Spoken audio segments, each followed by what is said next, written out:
This is the Rich Dad Radio Show. The good news and bad news about money. Here's Robert Kiyosaki. Hello. Robert Kiyosaki, the Rich Dad Radio Show. The good news and bad news about money. And today we have a very, very special guest. But I think all of our guests are special. But this person is especially special because my definition of intelligence, if you agree with me, you're very intelligent. And everything I've listened to this guy saying, I'm going, man, he's intelligent. But he's also taken myself and Kim and our whole company to a whole nother depth of understanding of why the world is in such, I would say, dire straits right now. So our guest today is Andy Schectman, and I'm going to recommend two different videos with Jay Martin. And Jay Martin's the VRIC, Vancouver Resources Investment Convention. And Jay does an excellent job of interviewing you, and our whole company has been tasked with listening to part one and part two 3 times each, because the amount of information packed into each one, everyone is different. So I'm going to recommend each of you do the same thing we're doing at Rich Dad, is listen to these 2 interviews with Andy Schectman and Jay Martin 3 times at least, because each time you listen to it, you'll gain a whole nother insight as to what is going on in the world economy. Any comments about Kim? It's really been transformational to listen to. It's been transformational. So, and Andy Schectman, he's the president and founder of Miles Franklin Precious Metals, but has been in the financial industry since 1989. So he's got a lot of experience. But the cool thing for me is we've studied these videos as a company. And we discuss it, and we are looking at all points of view. So for me, and what we're going to discuss today is Andy, what you did is I've heard all the pieces and they were floating out in space and all these different pieces, but you brought all the pieces together in the puzzle. And I thank you for that. And this is going to be an incredible interview, and I'm really grateful to have you on the program. Right. So the first one I'm going to recommend is Jay Martin's with the BRICS, BRICS, which stands for Brazil, Russia, India, China, South Africa. And the second one is more about what you can do today. So we're going to recommend Jay Martin's videos twice. We'll recommend 2 different videos. Recommend listen to it 3 times. So Andy, welcome to the Rich Dad Show. Welcome, Andy. Oh, you guys, I'm so honored and grateful to be here. Flabbergasted, I guess you could say, would be maybe a halfway accurate adjective for the way that I have felt about the comments that you made. Just so grateful and appreciative to be here, and thank you for the kind words. Oh, thank you. So can you let's just stay macro, keep it super simple. That's my new book series coming out called KISS, Keep It Super Simple, because that's what we do. So could you explain why the BRICS, BRICS, so crucial to the future of the world? Yeah, I think it is incredibly crucial. It is a coalition of what amounts to pretty darn close to 90% of human population that is coalescing under a common theme, and that is, I think, to undermine the dominance of the West and the Western hegemony, and to do it properly with commodity backing.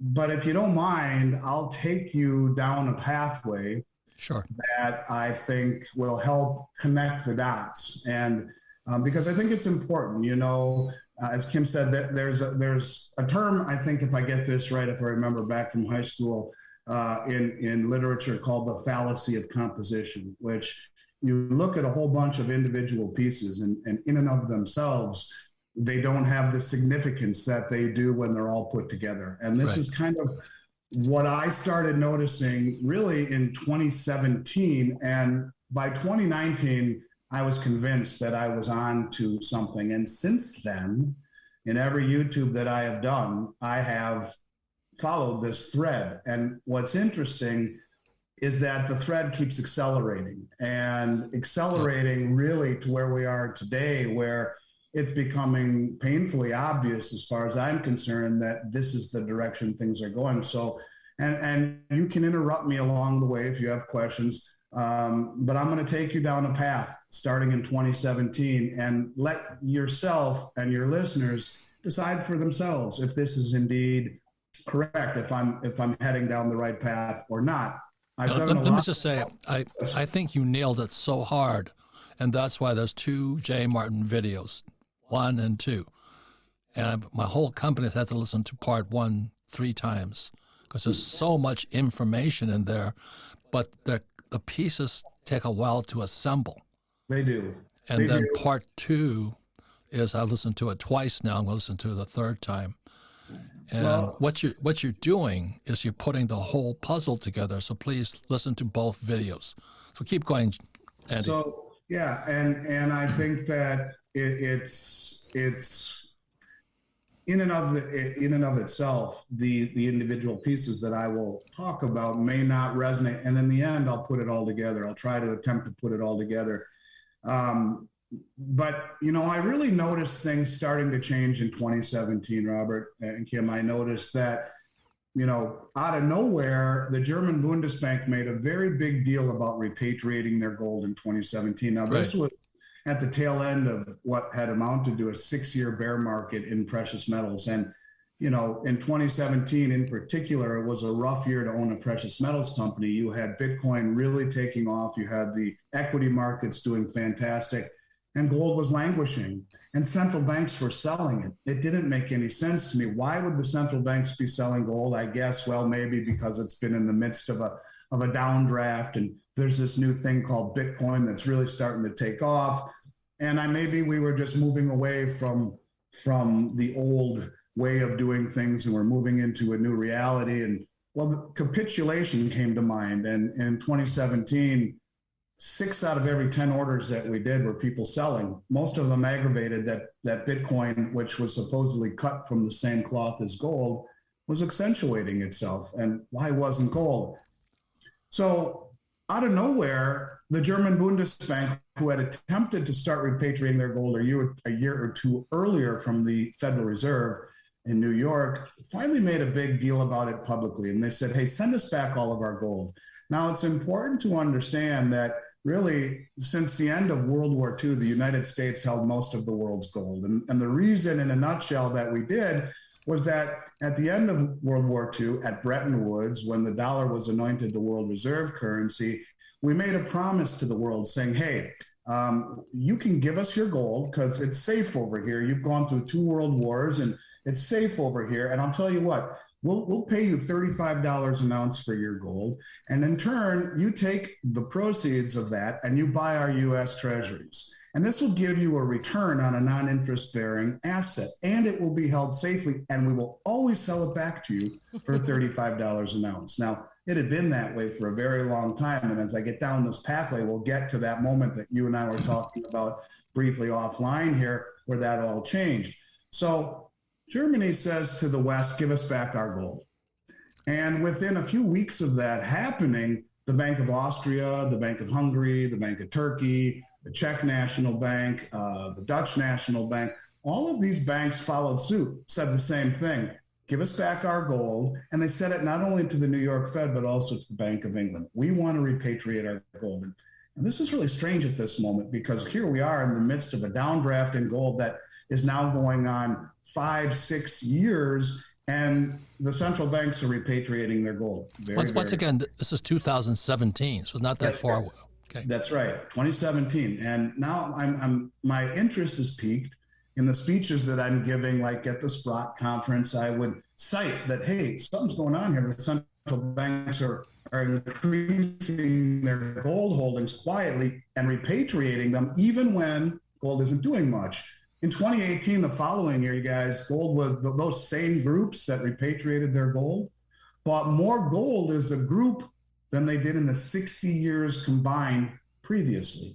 So now something's really going on. These banks are repatriating their gold from the Fed and the Bank of England, and now they're buying copious amounts of it. Really interesting. In 2019, those numbers were up nearly 100% in terms of central bank purchases. It's really ramping up. Central banks not only have repatriated their gold, but now they're they're really buying it. And, it's still, this is perplexing until mile marker number one. Now, before I tell you mile marker number one, I'd like people watching this to ask themselves, how much of this do I really know?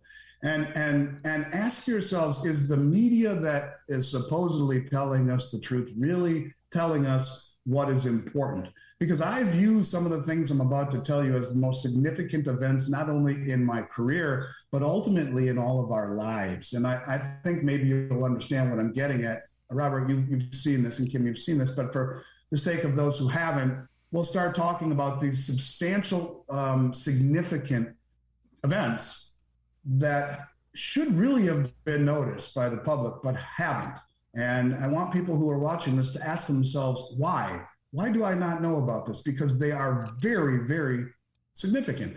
Mile marker number one, 2019, after the banks have just massively accumulated for the past 2.5 years and repatriated all of their gold, you have to wonder, were they clued into what I'm about to tell you? The Bank of International Settlements, which is the central banker's central bank in Basel, Switzerland, in April of 2019, quietly reclassified gold as the world's only other tier one reserve asset.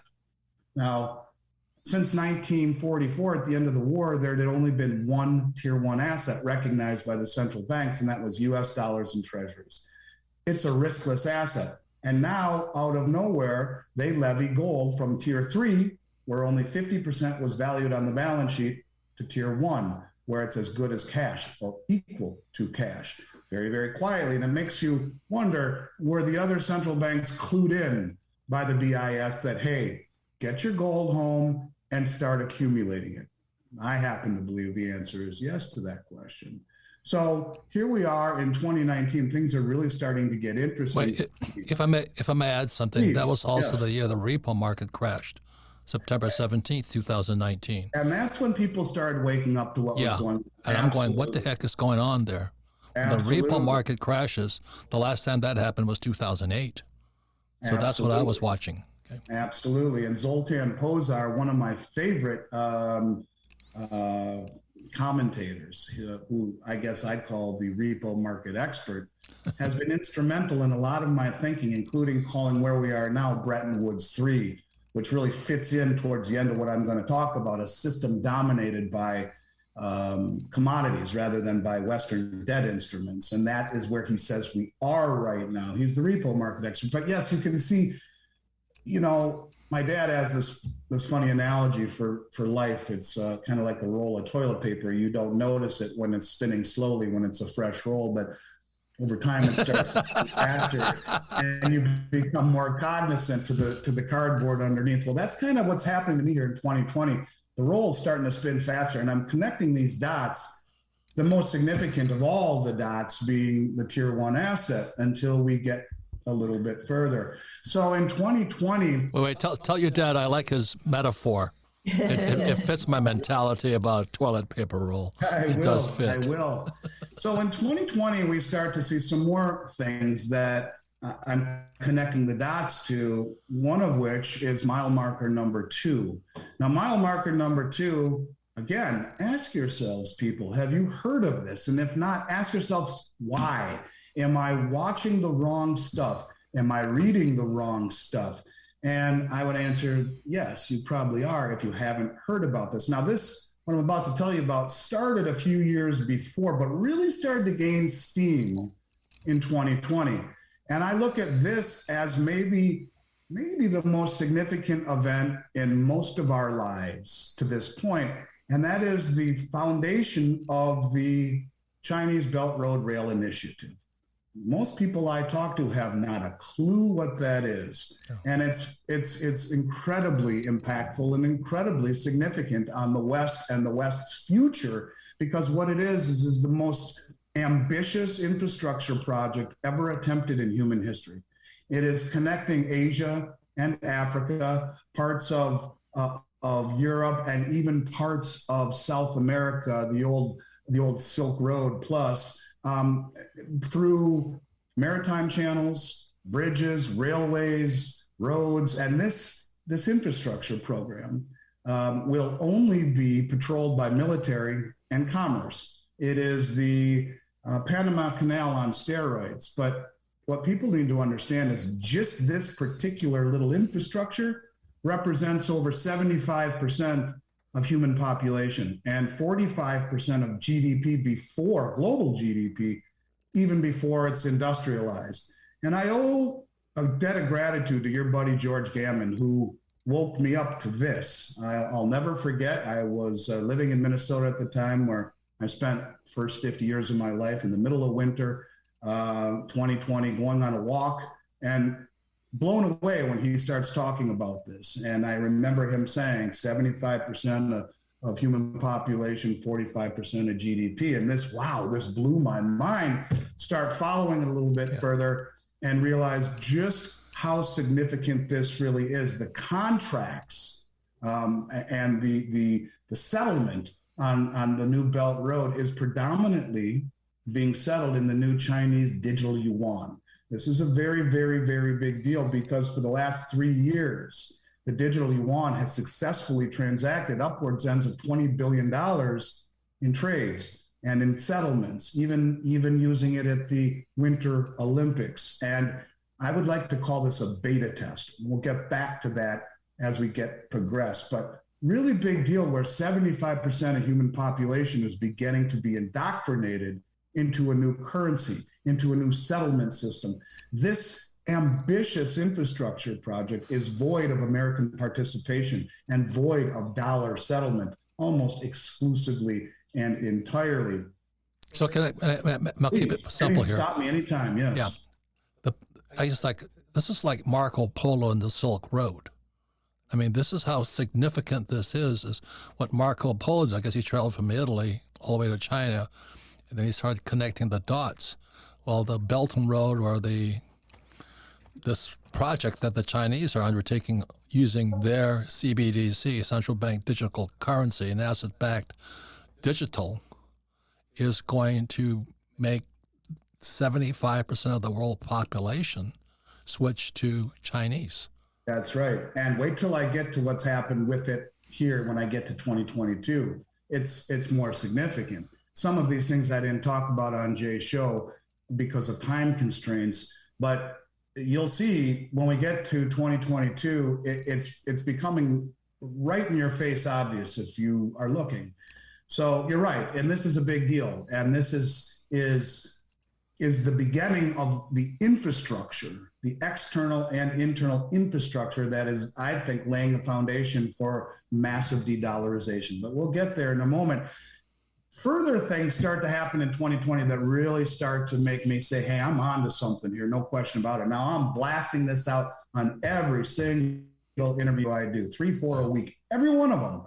And they're out there for posterity's sake. People can go back and see that I'm not just coming up with this. I have been following this like a bloodhound on the scent of something significant for a few years now. So out of nowhere, the International Monetary Fund, well, this is a group of nearly 200 countries that was established at Bretton Woods, says to the world, hey, we want a new Bretton Woods. Well, what does that mean? That means that 200 countries from around the world want a new standard that isn't what the original Bretton Woods standard is, which is the US dollar is the world reserve currency. It said right on their website, we're requesting a new Bretton Woods moment, whatever the heck that means. But that really started to make me think, geez, this is bigger than even I had thought. When you have 200 countries from around the world on top of the Belt Road Initiative, on top of gold being reclassified Tier 1, on top of all the central banks repatriating their gold, now the IMF wants a new standard. So now I'm convinced something's going on. And then it gets even a little bit deeper than that. Now, of course, in 2020, the central banks are still massively accumulating gold. I mean, copiously accumulating it, especially Russia and China and India and the members of the BRICS. The RICS and BRICS are the big ones, Russia, China, India, South Africa. But they're continuing to buy it. But then we see something on the Comex market, the commodity exchange here in the United States, that came out of nowhere. And without getting too deep, let's just say that every week the Comex market, the commodity exchange, publishes a report. And that report is called the Commitment of Traders report.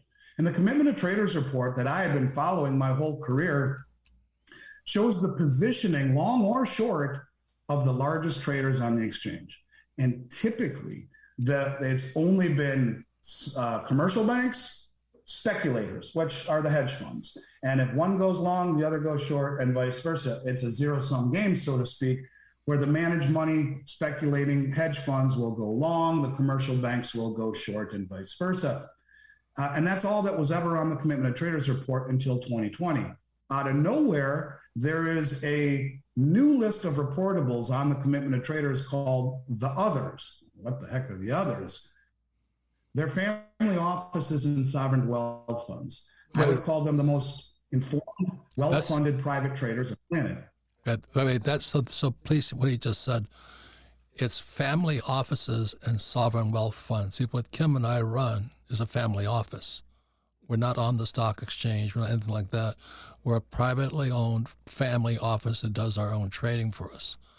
That is a major shift, and it goes to sovereign wealth funds, which is getting away from the big banks and all this. 100%. And most of the trading these folks would do on the Comex was done on something called the Globex, which is, it gives them a little bit more privacy and anonymity. So no one really knows who the heck they are. But what they did in 2020 was now following part and parcel with what the central banks were doing. They were taking metal off of the exchanges. Now, to this point in my career, less than 1% of Comex contracts ever stood for delivery. The Comex was originally built to offset risk, where if I own 1,000 ounces of gold in my warehouse, I'll sell 1,000 ounces on paper on Comex. So if the price in my warehouse drops by $100, I'm not down $100,000 because what I sold short on Comex goes up, commensurate. It allows me to offset my risk, to be market neutral. Or a farmer who plants a field of grain in April can sell the future production to the baker in October to make bread. He wants the wheat. The farmer doesn't have to go the whole growing season with the uncertainty of the weather and the crop and all that stuff. It's just a way to offset risk by people who deal in commodities. Well, it's turned into a casino for sure. But what happened in 2020 was this group, the Others, started to drain the market, the Comex market of physical supply. When no one ever took possession, they took off in 1 year in 2020 more silver than we've seen in a typical decade being removed, and more gold that year than the Bank of Japan has in its official holdings. So now you have the most private, the most well-funded, well-informed private investors doing the exact same thing that the commercial banks and the central banks have been doing, and that is massively accumulating metal and taking possession of it. And that was my question. And they're taking possession. They're not just buying it. They're taking possession. Okay. Right. Yeah, So when we get to 2022, we'll see just how much they're really doing. I'm sorry, Robert? But this is the point where Kim and I take possession. You know, we don't leave it in those fake ETFs and stuff. Well, or on the Comex exchange in 1,000-ounce silver bars or 100-ounce gold bars. Yeah. And I think that's a big deal. You know, Doug Casey has always made, he has a lot of one-liners and comments that I've always got a lot out of. One of them is that gold and silver are the only assets on the planet that are not simultaneously someone else's liability. So in a world where counterparty risk could become accentuated or come into play, the removal of counterparty risk by taking possession of this metal is very illuminating. So here we are in 2020, and all of a sudden now, you know, you see all of these things that are happening. The IMF asking for a new system, gold being reclassified tier 1, the central banks repatriating their gold. All of these things are happening. The banks copiously buying gold, and nobody knows about any of it. 2021 comes around and we see Russia and Turkey and India and Poland and China and Kazakhstan and Hungary and Thailand and Japan and Brazil and the Czech Republic and Turkey. They're all buying gold. No one's talking about it. Why? I don't get it. I mean, you got half of the world's central banks copiously accumulating gold and nobody is talking about it. I watch Fox News. Where is it? Sorry? Please, what Andy's saying, they're not just buying it. They're taking delivery of it. And that is a very, very, very, very big difference. So we come back, I want to make sure, because we need to take a break, but we have some incredible markers, you know, like what happened when the BIS, Bank of International Settlements out of Basel, elevated gold to a tier 1. And most people have never heard about that. And we're going to go into more and more of this, but it's now that people are taking physical delivery of it and their family offices and sovereign wealth funds. And what Andy says, these are the smartest guys on earth, not the banks. So when we come back, we'll be continuing with Andy Schectman.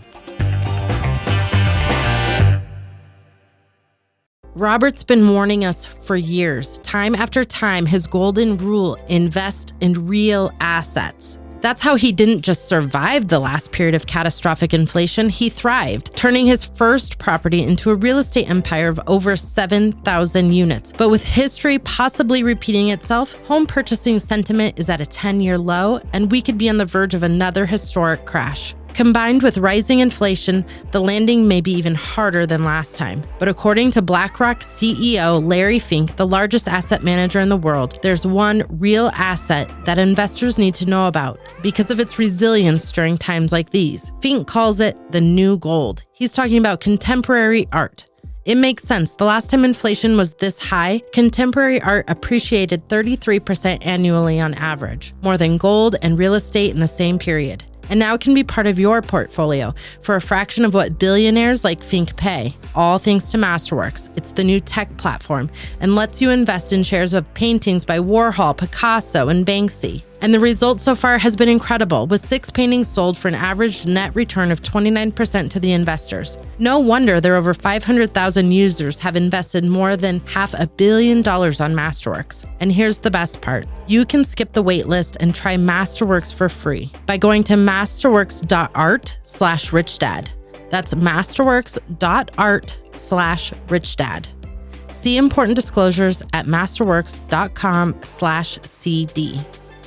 Hey everyone, it's Sarah at the Rich Dad Radio Show. Let me tell you, good sleep is the ultimate game changer, and the 8 Sleep Pod is the ultimate sleep machine. I live in Arizona. It's over 100 degrees today, and it's only expected to get hotter throughout the week. And the Pod is the only sleep technology that dynamically cools and heats each side of the bed to maintain the optimal sleeping temperature for what your body needs. With the Pod, you can start sleeping as cool as 55 degrees Fahrenheit or as hot as 110 degrees Fahrenheit. And clinical data shows that 8 Sleep users experience up to 19% increase in recovery, up to 32% improvement in sleep quality, and up to 34% more deep sleep.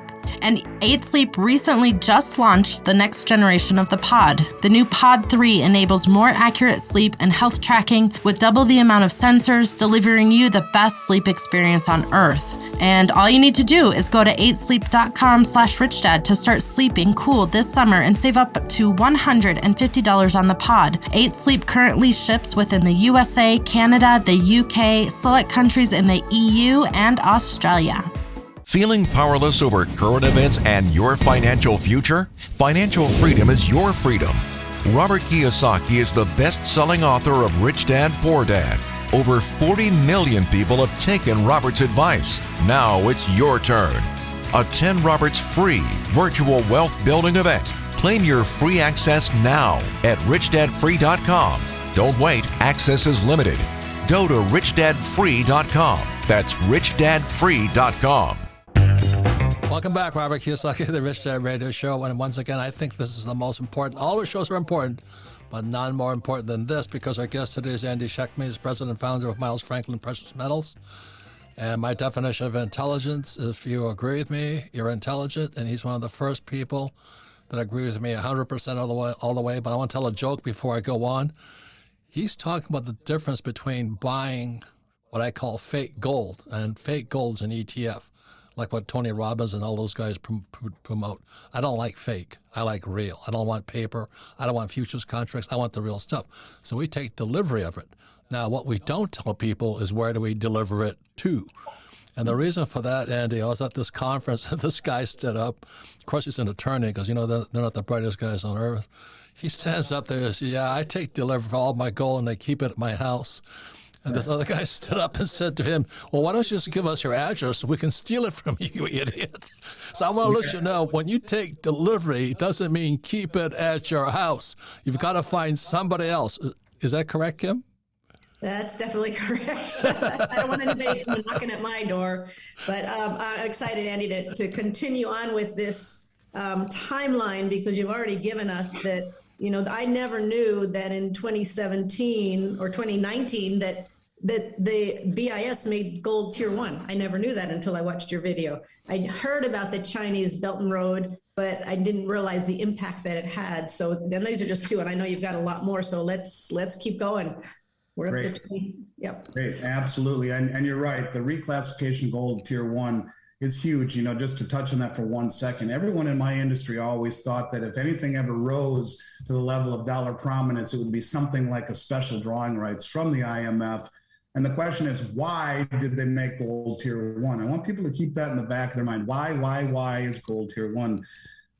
Maybe it makes a little more sense why the central banks are accumulating and taking possession of the gold, because of its riskless elevated tier 1 status. So anyways, 2021 comes around, and now I'm going to go back to what we talked about with the dollar being the world reserve currency. So the dollar was backed by gold as far as governments were concerned. We promised that any of the gold that we're holding for you, you can exchange your dollars, or even just the dollars that you own. You can exchange them for gold at a fixed rate of $35 whenever you want. So now we're going to get something a little closer to you, Robert, and that was towards the end of the Vietnam War. I've heard a lot of your podcasts where you talk about your experiences there, and in the end, towards the end of the Vietnam War, President de Gaulle from France realized that we were issuing more dollars and treasuries to fund the war than we had gold backing these promises. So he sent warships filled with dollars to New York Harbor and said to President Nixon, we want our gold back for these dollars. And we gave it to him, and he bled down a very large portion of the gold held at the U.S. Treasury. And at that moment, Nixon said, okay, August of 1971, that's it. The window's closed temporarily, although it's never opened back up. So it's been a long temporary. But we went back on our promise to the world. And it was at that moment that the dollar was backed by nothing. And so the question that I ask the people out there, and it's amazing how few people know the answer to this question, is what has made the dollar the world reserve currency ever since? And you get a myriad of answers, usually centered around our military, or we have the biggest and most robust economy, or whatever. And I guess you could argue some of that is true. But what has made the dollar the world reserve currency was that 3 years later, Henry Kissinger was dispatched to Saudi Arabia. And he made a promise to the Saudis. He said, how about this? We will back you. Well, let's call it a joint military cooperation agreement. And we will stand behind you. We'll provide you munitions and support. No one will ever mess with the Saudi kingdom. But for that, OPEC is going to value dollar or oil in dollars globally. Okay, they said, fine. And so since 1974, every single country on the planet has had to own, virtually every country has had to own dollars in order to buy oil. And it has created this synthetic demand for the dollar called the petrodollar and made the dollar the world reserve currency. If you want to power your country, you must own dollars. It is the protection of the Saudi kingdom, and by default, the relationship with OPEC that has enabled the dollar to be the world reserve since 1974, because 3 years prior, the link to gold was severed. The dollar was at that point fiat, backed by nothing. And obviously, we all know the history. Since that point, the dollar's lost over 90% of its value. But that's for a discussion for a different day. Right. And so, and that's why Ma was saying, that's why I say savers are losers. Why would you save dollars when inflation's running at about 16%? They reported it at 8%, but it's really at 16%. So you're going negative 16 on your money? Why would you save dollars? But these idiots, oh, you got to save money, get out of debt. I'm going, wait a minute. The dollar is created via debt. Don't you get that? And the only way they pay it back is via your taxes. Idiot. Can't you get that? And so that's how the Rich Dad Company was founded, Andy. And I'm not the most popular guy with Wall Street right now. But anyway, I'm glad you're saying what you're saying. One more thing is what happened in 1974 was ERISA was passed. ERISA's Income Retirement Security Exchange, something like 401k IRAs. Also in 1974, the gold became legal for Americans to own. So 74 was a very big year. So I had all this gold I was smuggling in from Hong Kong. I could now own it legally. And then, exactly as I said, Kissinger promises the Saudis will protect you as long as everybody in the world must buy oil in dollars. So it became the petrodollar, no longer a gold-backed dollar. Am I correct on that? 100%. Exactly. And that's perfect. That's exactly right. And then comes mile marker number 3.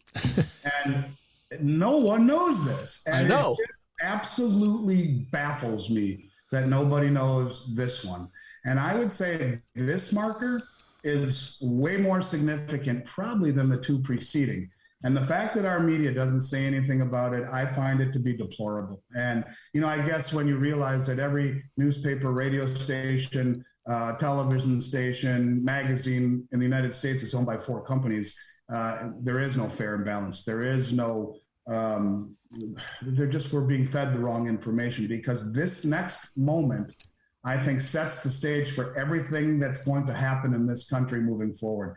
And that is what happened the day that we left Afghanistan. Now, I don't have to tell you, as being a former Marine, that what happened when we left Afghanistan, to me as an American patriot, and I am a patriot, and I love this country, and I feel blessed to be here and for the opportunities this country has afforded me and my family.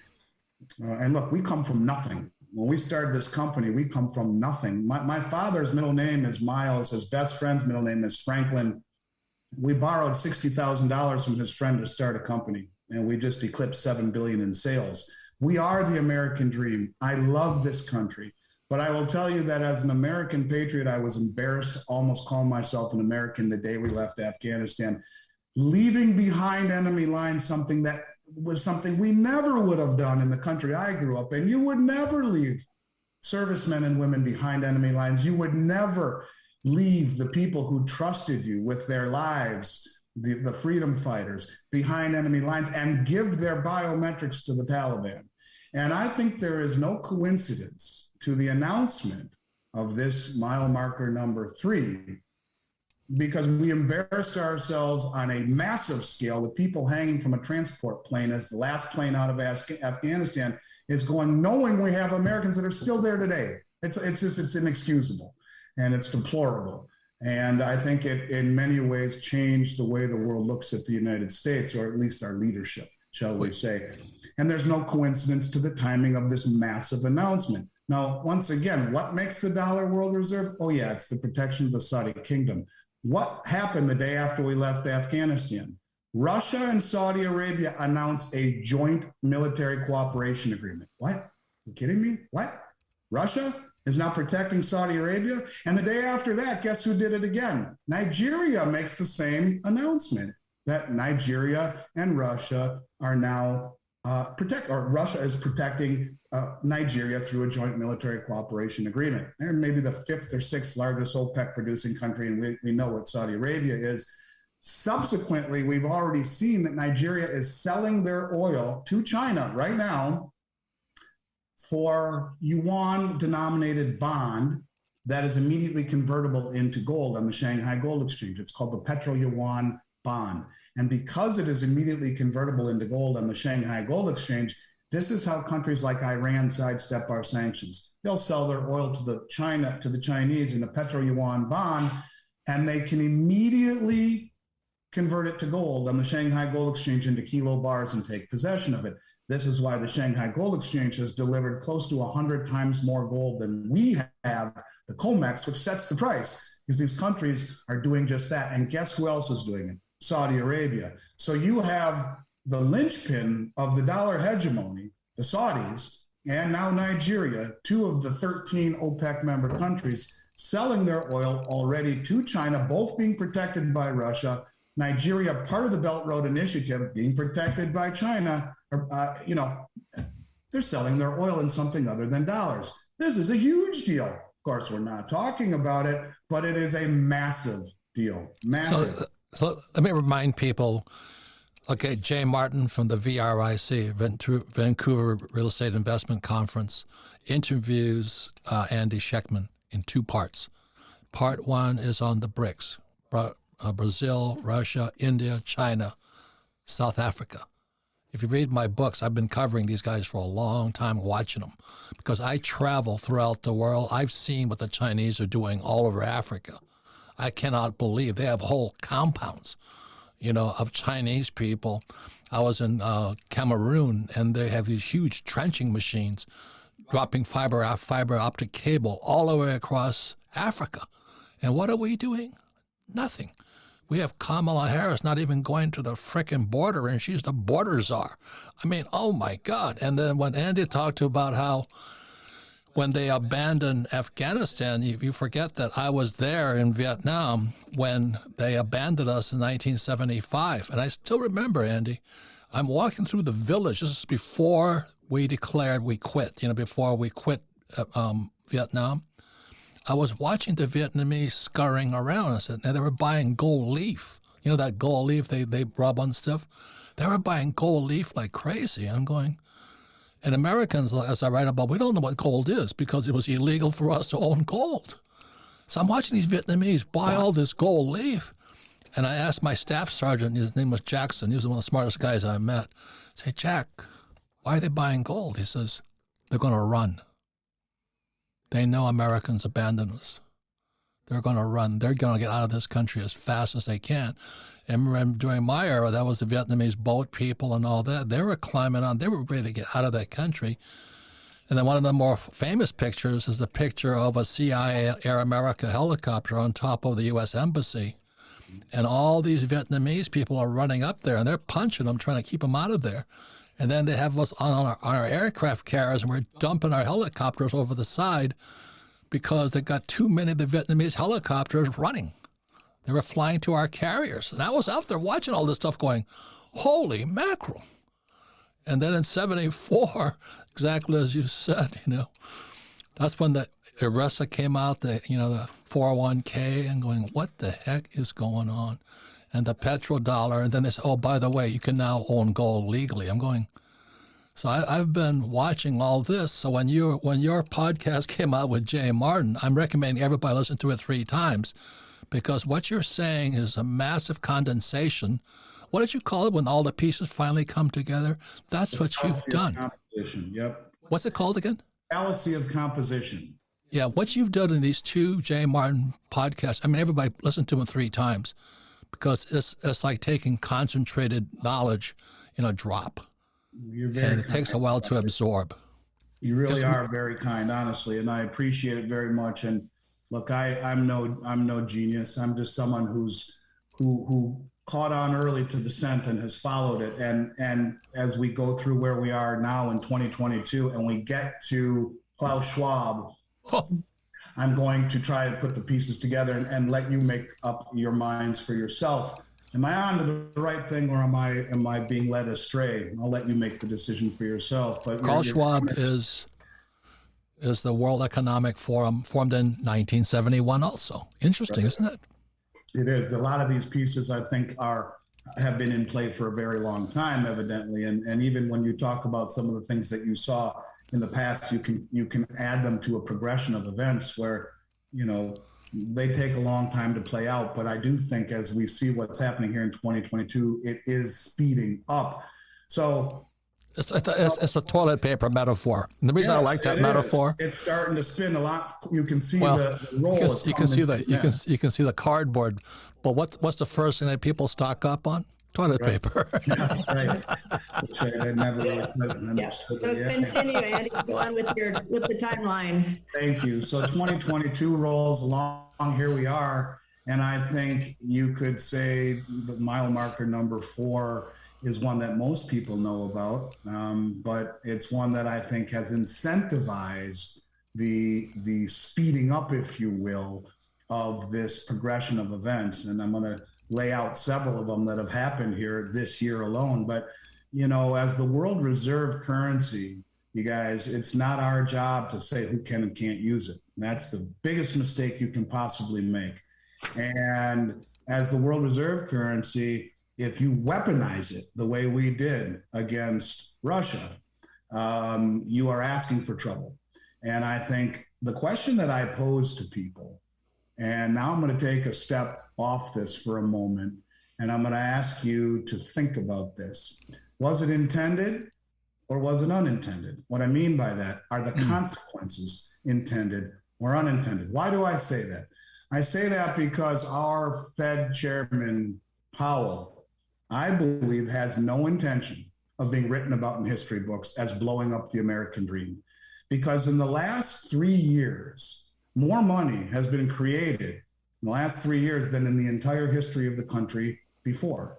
The majority of that money that has been created, or a good portion of it, went into assets where hedge funds can borrow $1 billion at 1%, plow it into equities, plow it into real estate, plow it into cryptocurrencies, make a fortune, pay off the loan with no problem at all, make huge bonuses.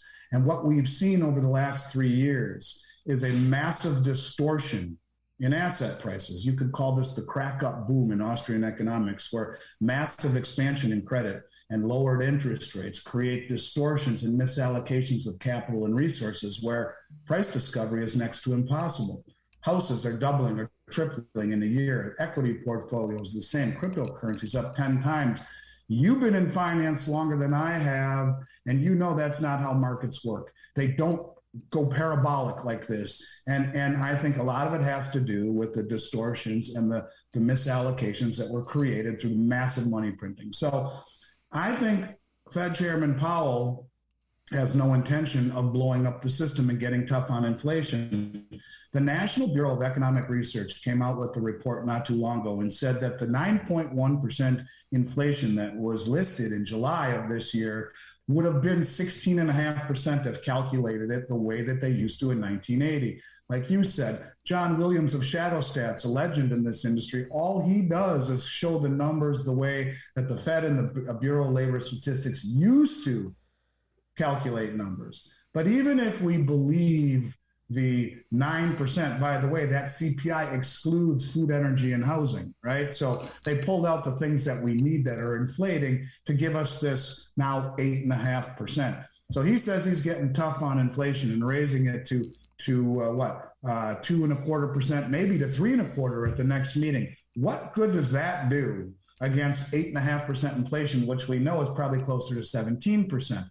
What getting tough on inflation is what Paul Volcker did under the same situation, only when they calculated inflation truthfully. Right. Inflation at 16 or 17%. What did he do? He raised the federal funds rate to 19.75%, blew up the economy and blew up inflation. Powell, on the other hand, getting tough on inflation, he's pussyfooting. He raised it to 2.25% with 9% inflation. That's a negative 7% plus real return. Negative. That's not getting tough on inflation. And what is so unusual about the environment we find ourselves in? Stocks, bonds, and real estate at all-time highs are what? Inversely correlated to a rise in interest rates. Right. So if he raises rates, he knows it's a religious experience in this country for everyone who considers themselves wealthy in traditional assets. This is why they're pussyfooting and raising the rates just little by little. This is why the quantitative tightening that they were talking about hasn't happened. They were going to do $80 billion a month in treasuries and mortgage-backed securities. I think to date, over the last 4 months, they've only done 50, 60 billion off their balance sheet. They're not selling off their balance sheet, and they are in fact not raising rates, getting tough on inflation. They're not, right? Because he doesn't want to be written about in books. So I ask you, as I go on to mile marker number 4, were the consequences of this action intended or not? And I want you to think of what Klaus Schwab said in 2019, that there'll be a great reset, that you'll own nothing, and you'll be happy to rent. Now, when he said that, I thought he was an idiot. But when we get to the end of what I'm talking about here in 2022, we're going to reflect upon that. And so I don't think that he's going to do it. He's not going to get tough on inflation. But how about we create a villain? Because, you know, our president is already telling us that inflation has nothing to do with historic money creation and everything to do with Putin, right? Well, inflation is always 100% of the time a monetary event, always. And when you throw in unproductivity in the equation, it it exacerbates the effects of inflation. And that sounds like the last 3 years. Massive money creation, paying everyone to sit on their couch, play video games, and eat bonbons. So you have more money chasing less stuff because no one's producing anything. They're sitting on their couch. So that's the cause of inflation. It has nothing to do with Putin. It has everything to do with the Federal Reserve that has blown up, and a government that has blown up our money supply and incentivized people to be unproductive. There's your inflation. But what about the big picture? What about this reset? What about getting tough? Well, if the Fed doesn't want to be the reason for blowing everything up and creating the greatest depression of all time, how about we create a villain? And, you know, I think that the people who are running the ship, they may be nefarious, but they're not stupid. They may be immoral, but they're not idiotic. And if you push the Russians out of SWIFT, if you sanction them, if you freeze their assets here in the States, you have every other country in this group, the BRICS, saying, are we next? Is it coming for us next? You think there's any coincidence that China has sold well over 100 billion in treasuries over the last 7 months? They have their eyes set on Taiwan. I think we pushed the Russians right into the open arms of the Chinese and their CIPS system, the cross-interbank payment system. That is what the SWIFT is. It mirrors the SWIFT. It is their answer to the SWIFT. We pushed them right into the open arms of this coalesced group. So let's talk about what has happened and think about this. Did they absolutely have no idea that by freezing these assets and sanctioning them, that it wouldn't have severe consequences? I say to people all the time, imagine that the United States is Russia and that Mexico is the Ukraine, and we're in a war with the Ukraine, and Russia freezes us out of SWIFT, sanctions us, takes all of our assets, gives $90 billion to Mexico, provides them with Stinger missiles and drones and the intelligence of where to drop the bombs. Is that not a declaration of war? Sure as hell seems like it to me. But if you don't think that this is going to have profound impact globally, then you're a flippin' moron. And I want to say, in the back of my mind, I can't help but shake that this was an intended exercise on creating a villain and maybe getting this great reset that we're talking about. So let me just take it a little further.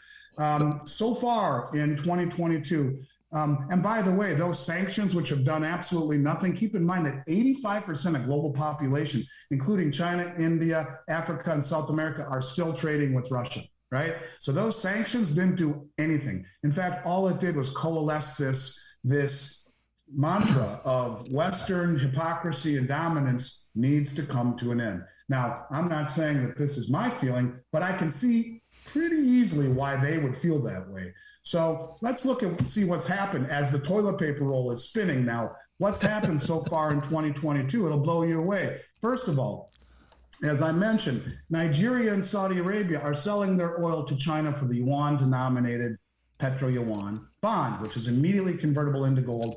Shanghai Gold Exchange. You have the Russian-Iran-India corridor that just came out. This is linking Northwest Russia to the Persian Gulf via the Caspian Sea and Iran. Everyone else has to go all the way around, but the countries who are in the group get to cut through, right?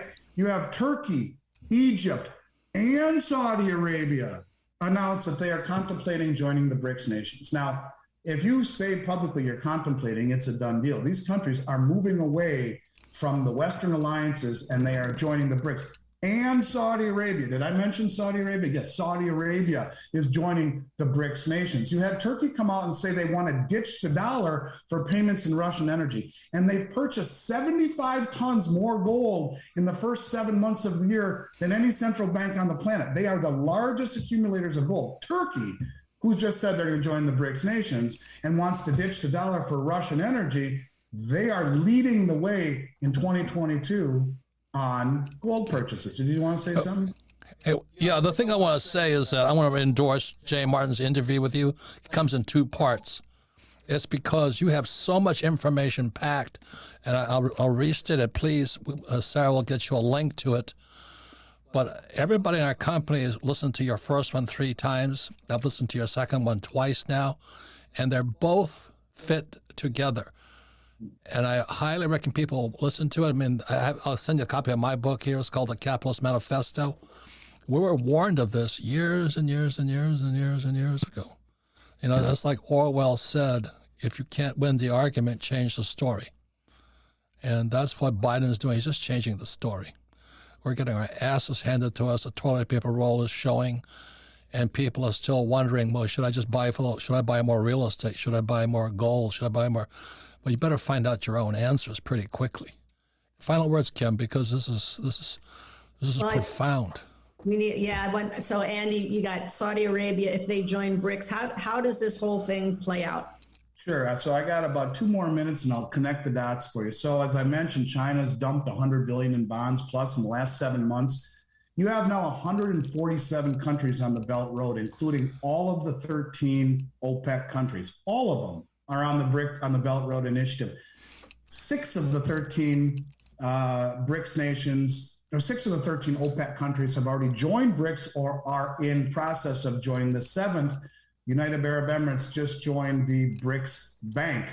And now you have Russia and China standing arm in arm on a stage a month ago saying they are announcing a new world reserve currency. At the same time, you have gold leaving the Comex market at the fastest monthly rate ever. You have silver, on the other hand, being massively drawn down through the London Metals Exchange to the smallest amount ever in recorded, ever since they had started keeping track of the amount of silver on the LME. And you have over 100 million ounces of silver taken out of SLV by the authorized participants. So you see massive accumulation of gold and silver off the exchanges taking possession. So let's put all of this together, right?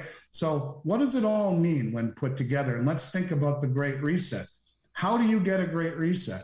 Well, first, you blow up asset prices to all-time highs, and then at the lowest interest rates in human history. And then you incentivize the world to find a back door because you watch what just happened to the Russians, who 85% of the world is saying, well, you're still okay to trade with because they don't like the way the West has handled things. So they're all coalescing in this nation, 147 countries on the Belt Road.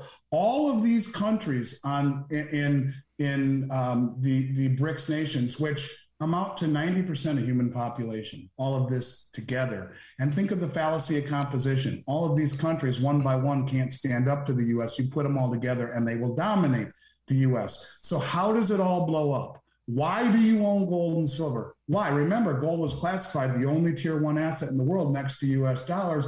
Remember, the biggest money in the world, the central banks, the commercial banks, the sovereign wealth funds, the family offices, they're all buying it. They're all taking it off the exchanges, removing counterparty risk.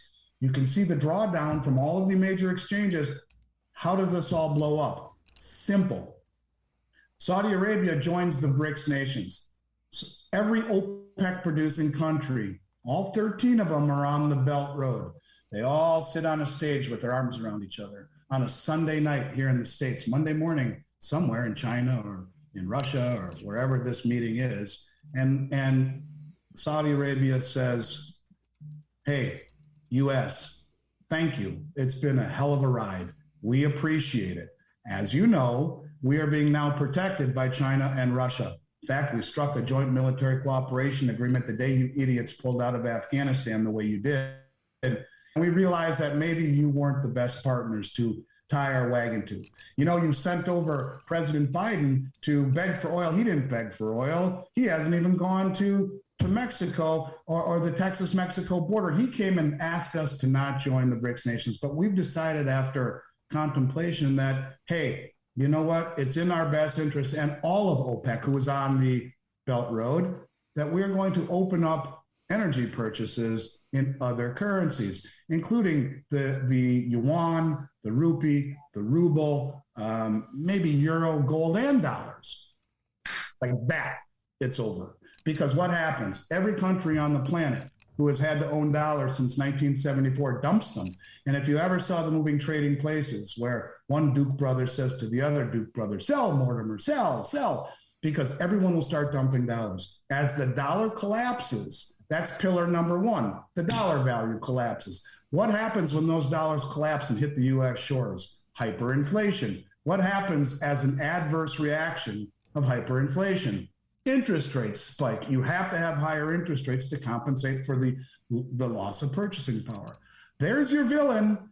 There is now, was it intended? Did they know this would happen? When everyone dumps dollars and Saudi Arabia and OPEC say, thanks for the memories, folks, and everyone dumps dollars and interest rates spike, stocks, bonds, real estate at the same time collapse along with the dollar. The four pillars of wealth in this country, stocks, bonds, dollars, and real estate, will all collapse as interest rates spike and as the dollar is globally dumped. And this is your great reset. This is how fragile the system truly is. And this is why you own precious metals. It is not to get rich, it's because we are on the cusp, I believe, of a change. Now, one last piece that I'd like to add to it. Remember, we talked about 75% of human population understanding on the Belt Road this new digital yuan. Well, what is the digital yuan? To me, it is a beta test.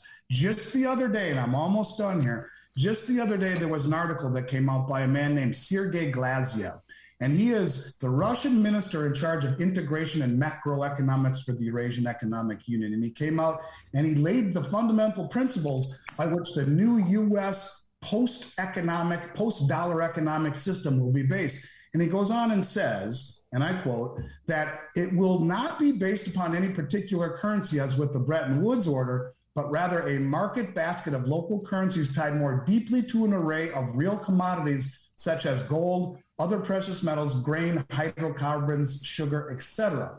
So think about the Chinese digital yuan. What better way to roll out a distributed ledger technology where you can show the world the veracity of everything that all of these countries have pegged? Why does the European Union not work? In theory, because there's nothing pegged to it, and each country is moving in different directions.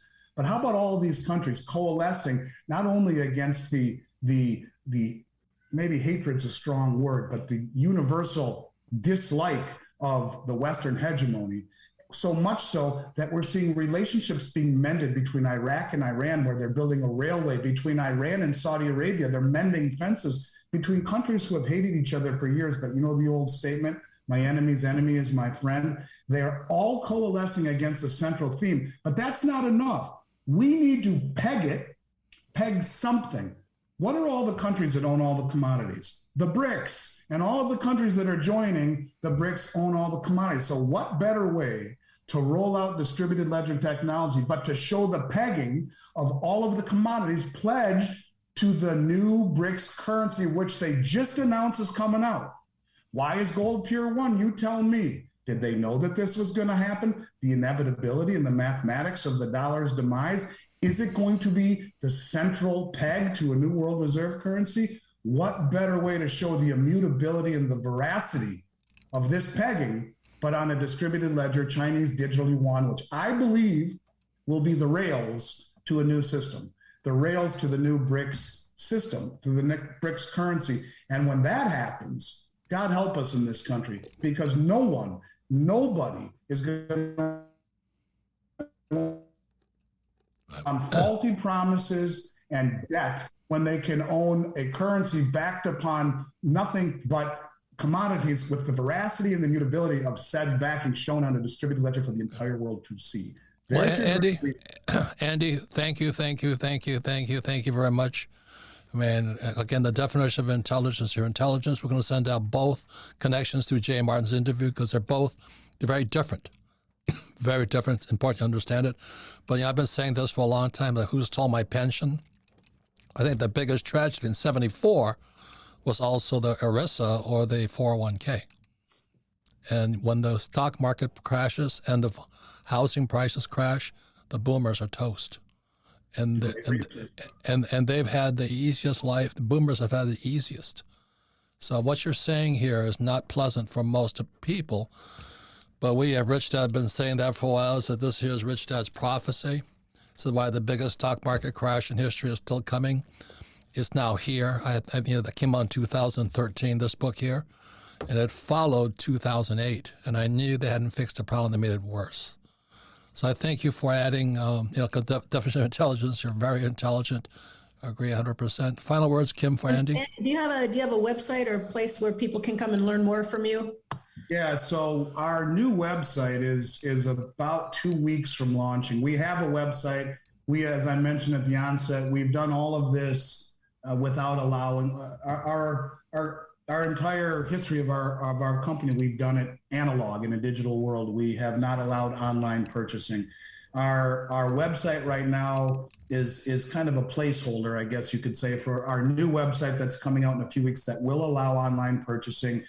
It is milesfranklin.com. And I'm going to make an offer to anyone who's watching this video who would like to receive what I will try to offer as the best price in the country. I'm working with you or your listeners for having the wherewithal to listen to me for an hour. I will do my darndest to give your listeners the very best price in the country from the only major licensed and bonded company, perhaps in the United States. It's a federally non-regulated industry, but in Minnesota, we are licensed. I live in Florida, but my corporate office is in Minnesota. And you can send us an email at info@milesfranklin. Say, I saw you on the Rich Dad radio show. We'll send you a current inventory. We'll answer any of your questions, and it would just be a delight and an honor to chat with the people out there who follow you so closely. So milesfranklin.com, the new website's a couple weeks away. Bear with us on the old one. You cannot see prices on the old one, but you'll find by asking for a price sheet, we're amongst the very, very, very best priced in all of North America. Okay. I'm going to ask you a real simple question. I just want a yes or no. Okay. Because I get into arguments all this time with certain individuals. And he's saying you should buy U.S. Treasuries, U.S. bonds. Yes or no? Absolutely not. I know that individual. And why would anyone buy a bond paying 3% interest against 9% inflation? It's a guaranteed certificate of confiscation. You're going to lose 6% compounding guaranteed. And he's a smart man. I'm not going to throw arrows, but I will simply say to you that, gold and silver don't pay any interest, but it sure beats the hell out of negative 6%. So I think, no, that income is important, Robert. There's no question. But income that renders you real negative isn't, and that's not the right way. Right. So I'll ask her to send you that interview I had with this individual. You and your dad can laugh. It's good entertainment because I went toe-to-toe with him on this one.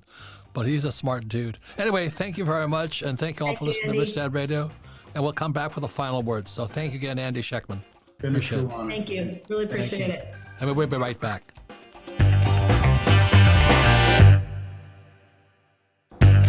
Welcome back, Robert Kiyosaki, Rich Dad Radio Show. I want to really thank Andy Schectman, president and founder of Miles Franklin Precious Metals. One reminder, Rich Dad, we don't offer anything for sale. We just basically provide information. And my definition of intelligence is Andy Schectman is a very intelligent man because I agree with him. And we both agree who the idiot is out there recommending you buy bonds. I mean, I can't believe this stuff. When interest rates are, when inflation is running at 8 to 16%, why would you buy a 3% bond? I mean, it makes no sense to me. Anyway, so I want to thank Andy Schectman. And again, we make no recommendations. Final words, sir? I just loved the way Andy lays it out in those markers, right? It makes it very easy in a timeline, linear event to see where it feels like we're headed for something big. And he clearly has studied all of this. The one thing I just want to question, and this comes off the tail of the end of us studying Brent Johnson's latest interview, is if his theory comes true, that all of these nations become part of BRICS, the dollar is toast, what happens to the euro dollar system? And I wish we had more time with Andy, and maybe that's something we can talk to about later, because that came up in our meeting this morning was, all of these nations own or have dollar-denominated debt. What happens? Does that just mean they're paying back the debt with cheaper dollars? And yay for them and bad for us? That's a question I'd like to ask in a future interview. Yeah, it's the same question I have. Basically, he's saying is those dollars just come flying back to America. And that's why part 2 of the Jay Martin interview is very, very important. Not that we have the answers, but you'd be prepared to do something differently. Because you think there's 8 billion people on planet Earth, probably the 200,000 listening to us today are more highly educated than 8 billion. I mean, we're in serious trouble. Yeah. They have no idea what's happening with money, but that's why Rich Dad was created. Years and years ago, I read a book by Buckminster Fuller, The Grunch of Giants. It's how our wealth is stolen via our money. And that's why the Rich Dad radio show, Rich Dad was created. So we have to learn about money, and you can do very well. But if you are ignorant, just hoping that, Biden and Kamala Harris will save you, I think you're in serious trouble. So anyway, can you give them the links to Jay Martin's two shows? Yeah, I'll include, just for the viewers on YouTube and the listeners on the podcast, I'll include the links to both of those interviews in the description. And our company has listened to it three times. Yeah, we're studying it too, right alongside of you. And we have, we feel like this interview that Andy did with Jay Martin, who's a great friend of the show, was probably the most educational, eye-opening interview that we've studied in a long time. So and like Robert said, it's not the answer, and it's just he's presenting a different view that we've not heard before, and it's worth taking a listen to because it is shocking and scary. But if you're positioned well, it doesn't really matter what happens in the end, but it's great to know. It could be the best thing that ever happened to you, this crash coming. Unfortunately, there's 8 billion people who aren't prepared for it. That might be another problem. So we know the Rich Dad listeners are safe because they've studied this. But anyway, thank you guys, and thanks for listening to the Rich Dad Radio Show. Thank you.